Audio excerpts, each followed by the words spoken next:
Yesu Kristo nashimwe inshuti z'umusaraba. Uyu ni umunsi wa 217 dusoma Bibiliya. Uyu munsi dukomeje dusoma kandi turasoma igitabo cy'umuhanuzi Hagayi. Reka dusome mu izina rya Yesu. Hagayi igice cya mbere. Abayuda bagirwa inama yo kubaka urusengero.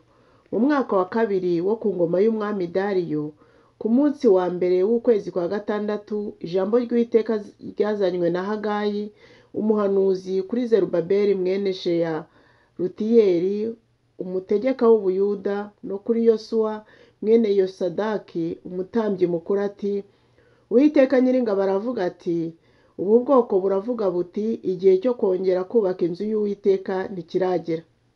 Maze ijambo ry'Uwiteka riza rizanywe n'umuhanuzi Hagayi riti: mbese birakwiye ko mwibera mu mazu yanyu y'ibitabashwa, narwo urusengero rukaba umusaka?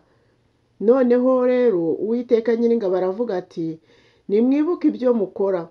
Mwabibye byinshi ariko musarura bike, murarya ariko ntimuhaga, muranywa ariko ntimushira inyota, murambara ariko ntimushira imbeho, kandi n'ukorera ibihembo abibika mu ruhago rutobotse. Uwiteka Nyiringabo aravuga ati, nimwibuke ibyo mukora, nimuzamuke mujye mu misozi muzane ibiti, maze mwubake urusengero. Nzanezezwa narwo kandi nzahimbazwa, niko Uwiteka avuga. Mwiringiraga kubona byinshi, ariko dore byabaye bike. Mubizanye muhira bitumuza umwuka wanjye. Ibyo byatewe n'iki? Niko Uwiteka Nyiringabo abaza. Byatewe n'inzu yanjye isigaye ari umusaka, kandi umuntu wese wo muri mwe yihutira kwiyubakira iyo nzu. Nicyo gituma ijuru ku bwanyu ryimana ikime, n'isi buri umwero wayo. Nuko ntera amapfa mu gihugu no ku misozi, no ku myaka, no ku nzabibu, no ku mavuta ya elayo, no ku byera mu butaka byose, no ku bantu, no ku matungo, no ku mirimo yose ikoreshwa amaboko. Nuko Zerubabeli mwene Sheyalutiyeli na Yosuwa mwene Yosadaki umutambyi mukuru, hamwe n'abasigaye bo muri ubwo bwoko, bumvira ijwi ry'Uwiteka Imana yabo n'amagambo y'umuhanuzi Hagayi, nk'uko yatumwe n'Uwiteka Imana yabo, kandi abantu bose baterwa n'ubwoba imbere y'Uwiteka. Maze Hagayi intumwa y'Uwiteka abwira abantu ubutumwa batumweho n'Uwiteka ati, ndi kumwe namwe, niko Uwiteka avuga. Maze Uwiteka akangura umutima wa Zerubabeli mwene Sheyalutiyeli umutegeka w'Ubuyuda, n'umutima wa Yosuwa mwene Yosadaki umutambyi mukuru, n'imitima y'abasigaye bo muri ubwo bwoko bose, nuko baraza bubaka inzu y'Uwiteka Nyiringabo Imana yabo. Ariko umunsi wa 24 w'ukwezi kwa gatandatu mu mwaka wa kabiri wo ku ngoma y'umwami Dariyo. Hagayi ibice bibiri. Ubwiza bw'urusengero rushya. Mu kwezi kwa karindwi ku munsi wa 21 wako, ijambo ry'Uwiteka riza rizanywe n'umuhanuzi Hagayi riti, bwira Zerubabeli mwene Sheyalutiyeli umutegeka w'Ubuyuda, na Yosuwa mwene Yosadaki umutambyi mukuru, n'abasigaye bo muri ubwo bwoko uti, mbese muri mwe hari usigaye wari warabonye ubwiza uru rusengero rwahoranye mbere? Kuri ubu rurasa rute? Uko mururuzi si nk'ubusa. Ariko rero komera Zerubabeli we, niko Uwiteka avuga, kandi nawe ukomere Yosuwa mwene Yosadaki umutambyi mukuru, mukomere namwe bantu mwese bo mu gihugu, kandi mukore kuko ndi kumwe namwe, niko Uwiteka Nyiringabo avuga.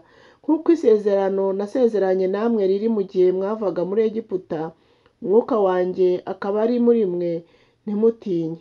Nuko Uwiteka Nyiringabo aravuga ati, hasigaye igihe gito ngatigisa ijuru n'isi n'inyanja n'ubutaka, kandi nzahindisha amahanga yose umushyitsi, n'ibyifuzwa n'amahanga yose bizaza, kandi iyi nzu nzayuzuzamo ubwiza, niko Uwiteka Nyiringabo avuga. Ifeza ni izanjye, n'izahabu nazo ni izanjye, niko Uwiteka Nyiringabo avuga. Ubwiza bw'iyi nzu bwo hanyuma buzaruta ubwa mbere, niko Uwiteka Nyiringabo avuga, kandi aha hantu nzahatangira amahoro, niko Uwiteka Nyiringabo avuga. Ku munsi wa 24 w'ukwezi kwa 9 mu mwaka wa kabiri wo ku ngoma ya Dariyo, ijambo ry'Uwiteka riza rizanywe n'umuhanuzi Hagayi riti, Uwiteka Nyiringabo aravuga ati baza abatambyi by'amategeko uti umuntu wajyana inyama yera mu kinyita cy'umwambaro we agakoza icyo kinyita ku mutsima cyangwa ku byo kurya byatetswe cyangwa muri vino cyangwa mu mavuta ya elayo cyangwa mu byo kurya bindi aho byaba ibyera. Abatambyi baramusubiza bati oya. Maze Hagayi arababaza ati umuntu wandujwe nuko akoze ku ntumbi yakora kuri ibyo bintu byakwandura? Abatambyi baramusubiza bati byakwandura. Maze Hagayi arabasubiza ati niko n'uyu muryango umeze, n'ubu bwoko buri imbere yanjye niko bumeze, niko Uwiteka avuga, kandi niko ibintu bakoresha amaboko yabo bimera, kandi n'icyo bantura cyose kiranduye. None ubu ndabinginga mutekereze ibyababayeho uhereye icyo gihe kugeza ubu. Nta buye ryari ryagerekwa ku rindi mu rusengero rw'Uwiteka. Icyo gihe cyose wageraga ku miba ikwiriye kuvamo inshuro 20, havagamo 10 gusa. Wageraga ku muvure wa vino yibwira ko azavanamo inshuro 50, yavanagamo 20 gusa. Nabateje amapfa no kuma n'uruhumbu n'urubura byonona ibyo mwakoraga n'amaboko yanyu byose, ariko ntimwangarukiye, niko Uwiteka avuga.